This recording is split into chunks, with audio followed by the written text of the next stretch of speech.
नमस्कार, अतुल्य लोकतंत्र चैनल में आप सबका स्वागत है। मैं हूं आपका अपना दोस्त अतुल्य कुमार। वैसे तो आप लोगों ने देखा होगा कि पूरे देश में संसद भवन हो या कोई राज्य का विधानसभा हो, एक दूसरे पर आरोप प्रत्यारोप लगाने में कोई भी राजनेता बाज नहीं आता।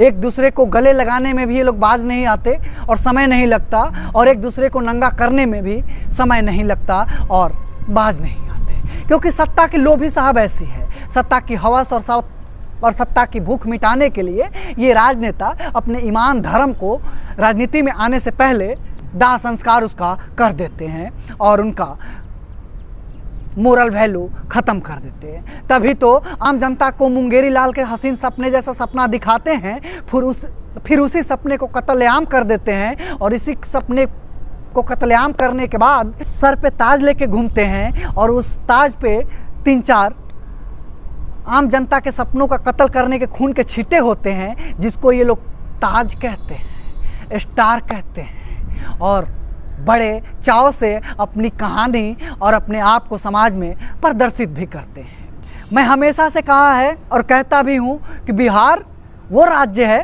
कि कोई भी कार्य कर देता है, और कोई भी घोटाला हो, करप्शन हो, भ्रष्टाचार हो, चाहे कोई अच्छाई हो, अच्छाई बहुत दिया लेके ढूंढने पर मिलेगा, लेकिन घोटाला और भ्रष्टाचार कहीं एक पत्थर बिहार में मारिए, कहीं से न कहीं से कोई भ्रष्टाचारी और कोई करप्शन वाला अफसर वैसे आपको मिल जाएगा। कुछ महीने पहले आप लोगों ने देखा होगा कि बिहार में लोहे की पुल की चोरी हो जाती है। अब लोहे की पुल की जब चोरी होती है तो मामला ये हाय तौबा मचता है, और कहा जाता है कि दिन दहाड़े नीतीश कुमार के सरकार में ये पुल का चोरी हो गया, लोहे की ब्रिज का।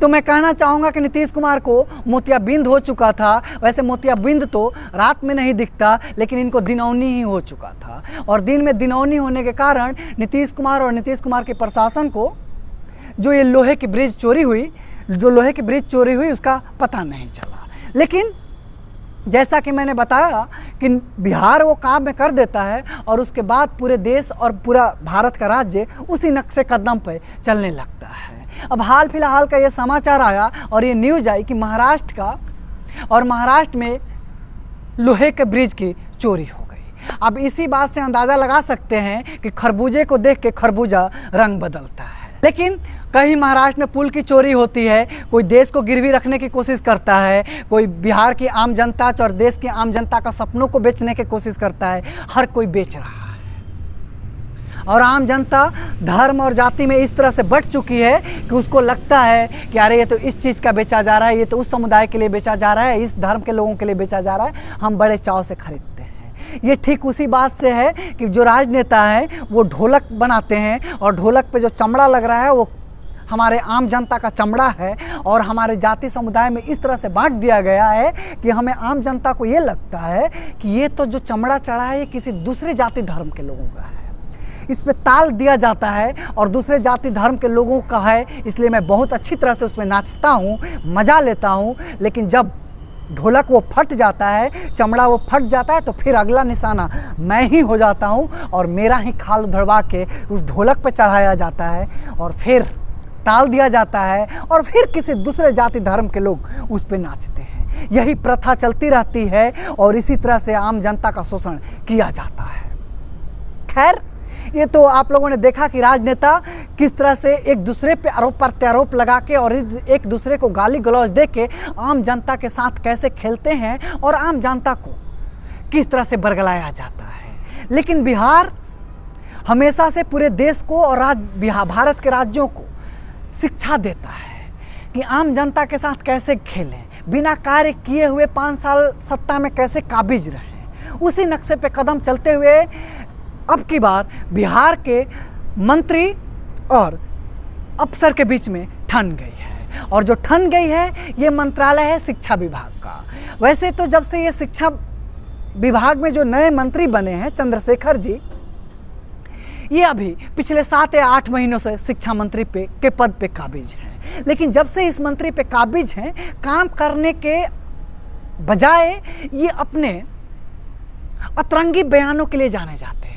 कभी रामचरितमानस पे ज्ञान दे देते हैं, कभी ये कह देते हैं कि बिहार में फिजिक्स केमिस्ट्री के अच्छे अभ्यर्थी नहीं है, ना अच्छे जानकार हैं, ना इंग्लिश के अच्छे जानकार हैं, जबकि ये खुद एक प्रोफेसर हैं। तो मैं इनसे पूछना चाहूँगा कि आप जो ट्वीट करते हैं, जो आप लिखते हैं, उसी में कितनी गड़बड़ियाँ होती हैं। तो क्या आपको लगता है कि आप जिस पद पे हैं उस पर काबिज रहने के लिए हक है आपका, कि आप ही कभी कभी तो ऐसे ट्वीट कर देते कि लगता है कि आप कैसे प्रोफेसर हैं। जब आप ही में गुणवत्ता नहीं है तो ये तो वही बात होगी, नाच ना आवे अंगन में टेढ़। लेकिन बिहार के जो शिक्षा विभाग के सचिव हैं के पाठक, उनसे ठन जाती है। अब ठन इस कदर से जाती है कि बिहार के मुखिया और बिहार के मुख्यमंत्री और आरजेडी सुप्रीमो लालू प्रसाद यादव को हस्तक्षेप करना पड़ता है। इस मामले को शांत करने के लिए के पाठक और चंद्रशेखर जी को बुलाना पड़ता है और नीतीश कुमार मामले को शांत करते हैं। अब ये मामला कितना शांत हुआ है और कितना भी अंदर से जल रहा है, ये तो नीतीश कुमार ही जाने। इसी बीच आरजेडी की एमएलसी सुशील सिंह एक बयान दे देते हैं और बयान देने के बाद एक बार फिर लगता है कि महागठबंधन बस इसलिए बना है कि आम जनता का शोषण कर लिया जाए और जो तेजस्वी यादव हैं उनको विरासत में मुख्यमंत्री का पद दे दिया जाए। क्योंकि सुशील सिंह कह रहे हैं कि नीतीश कुमार वो इंसान है, चाहे वो आईएएस अफसर हो चाहे मंत्री हो, जब लिमिट से बाहर जाने लगता है, जब अफसर अगर कुछ अतरंगी काम करने लगता है और आवश्यकता से ज़्यादा बोलने लगता है और नीतीश कुमार के मनोस्थिति और उनके कार्यशैली के अलग कुछ कार्य कर देगा और उनका सत्ता और उनकी राजनीति फायदे नुकसान से अगर अलग नीतीश कुमार उस आईएएस अफसर और उस अफसर को ठिकाने लगाने का भी हौसला और मद्दा रखते हैं और उसको औकात दिखा देते हैं।